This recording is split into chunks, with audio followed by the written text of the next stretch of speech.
അജി ദേവയാനി രചിച്ച തിരിച്ചുവരാത്ത യാത്രക്കാരിൽ ചിലർ എന്ന പുസ്തകത്തിന്റെ പ്രകാശനം കെ ജയകുമാർ IAS നിർവഹിച്ചു. ചടങ്ങിൽ മാധ്യമപ്രവർത്തകൻ പ്രദീപ് പനങ്ങാട് അധ്യക്ഷത വഹിച്ചു. ജയകുമാർ സാർ, വേദിയിലും സദസ്സിലുമുള്ള സുഹൃത്തുക്കളെ, എന്തായാലും ഇവിടെ നിൽക്കുമ്പോൾ വളരെ സന്തോഷമുണ്ട്. കാരണം ഒരു എഴുത്തുകാരിയുടെ പുസ്തകം പ്രകാശിപ്പിക്കാനായിട്ട് ഇത്രയേറെ എഴുത്തുകാർ, തിരുവനന്തപുരത്തെ എഴുത്തും വായനയുമായി ബന്ധപ്പെട്ട ഇത്രയും പേര് ഈ വേദിയിലിരിക്കുന്നു എന്നുള്ളൊരു സന്തോഷം. എന്നെയും ജയകുമാർ സാറിനെയും പോലുള്ള 2 യുവാക്കൾ മാത്രം ഇവിടെ നടുക്കിങ്ങനെ ഇരിക്കുകയും ചെയ്യുന്നു. അപ്പോൾ അതുകൊണ്ട് സാധാരണ ഇത്തരം ഈ വനിതകളുടെ പുസ്തക പ്രകാശനത്തിൽ കൂടുതലും പുരുഷന്മാരായിരിക്കും. ആ എഴുത്തുകാർ മാത്രമേ സാധാരണ സ്റ്റേജിൽ കാണാറുള്ളൂ. ഇന്ന് അതിൽ നിന്നും വളരെ വ്യത്യസ്തമായൊരു അനുഭവമാണ് ഇവിടെ കണ്ടത്. അപ്പോൾ അത് വളരെ സന്തോഷകരമായൊരു കാര്യമാണ്. മാത്രമല്ല സദസ്സിലിരിക്കുന്നതും കൂടുതലും സ്ത്രീകളാണ്. അതുകൊണ്ട് അങ്ങനെ ഒരു വലിയൊരു കൂട്ടായ്മ, സ്ത്രീകളുടെ ഒരു സൗഹൃദ കൂട്ടായ്മയിലൂടെ ഇങ്ങനെ പുസ്തകം പ്രകാശിപ്പിക്കുന്നതിൽ ഈ പങ്കെടുക്കുന്നതിൽ സന്തോഷമുണ്ട്.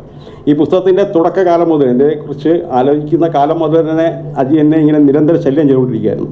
ഇതുവരെയും ശല്യം ചെയ്തുകൊണ്ടിരിക്കുകയായിരുന്നു. കാരണം പുസ്തകത്തിന് അവതാരം എഴുതണം, അങ്ങനെ ഇങ്ങനെയെന്നൊക്കെ പറഞ്ഞിട്ട് കുറേ കാലമായിട്ട് ഇങ്ങനെ ഇതിനെക്കുറിച്ചൊക്കെ ആലോചിച്ചുകൊണ്ടിരിക്കുകയായിരുന്നു. പക്ഷേ എന്തായാലും ഇപ്പോൾ ഇങ്ങനൊരു അവസരത്തിൽ ഇത് ഇത്രയും സാർത്ഥകമായ ഒരു സദസ്സിൻ്റെ മുമ്പിലും വേദിയിലും വെച്ച് ഇങ്ങനെ പുസ്തകം പ്രകാശിപ്പിക്കാൻ കഴിഞ്ഞതിൽ വളരെ സന്തോഷമുണ്ട്. അതിൽ അജി എന്നെ കൂടി ഇതിനകത്ത് ചേർത്തതിൽ എനിക്ക് അജിയോട് ആദ്യം തന്നെ ഞാൻ നന്ദി പറയാം.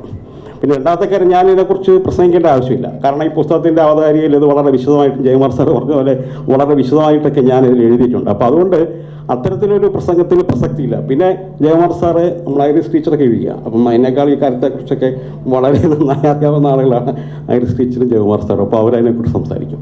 എന്തായാലും അജിയുടെ ഈ കവിത രണ്ടാമത്തെ സമാഹാരത്തിലേക്ക് കടക്കുമ്പോൾ വളരെ സന്തോഷകരമായ ഒരു കാര്യം. കാരണം ഇതിനകത്തിൽ ഈ കവിതകളെല്ലാം അടങ്ങിയിരിക്കുന്നത് യഥാർത്ഥത്തിൽ അജിയുടെ സാമൂഹ്യ നിരീക്ഷണങ്ങളാണ്. സാമൂഹ്യ ജീവിതത്തെയും ലോകത്തെയും തന്നെയും കണ്ടെത്താനുള്ള ഒരു ശ്രമമാണ് ഈ സമാഹാരത്തിലെ എല്ലാ കവിതകളും എന്ന് പറയേണ്ടിയിരിക്കുന്നു. പലപ്പോഴും ഇതിൻ്റെ ഒരു കാൽപ്പനികതയുടെ, സാധാരണ ഇത്തരം കവിതകൾ എഴുതുമ്പോൾ അതിലൊരു കാൽപ്പനികതയുടെ ഛായയൊക്കെ വരാറുണ്ട്. പക്ഷെ അതിൽ നിന്നൊക്കെ മാറി ആ കാൽപ്പനിക അതിൻ്റെ അതിപ്രസക്തിയിൽ നിന്നൊക്കെ മാറിക്കൊണ്ട് സാമൂഹ്യ യാഥാർത്ഥ്യത്തിലേക്കും സാമൂഹ്യ ജീവിതത്തിലേക്കുമാണ് അജി അദ്ദേഹം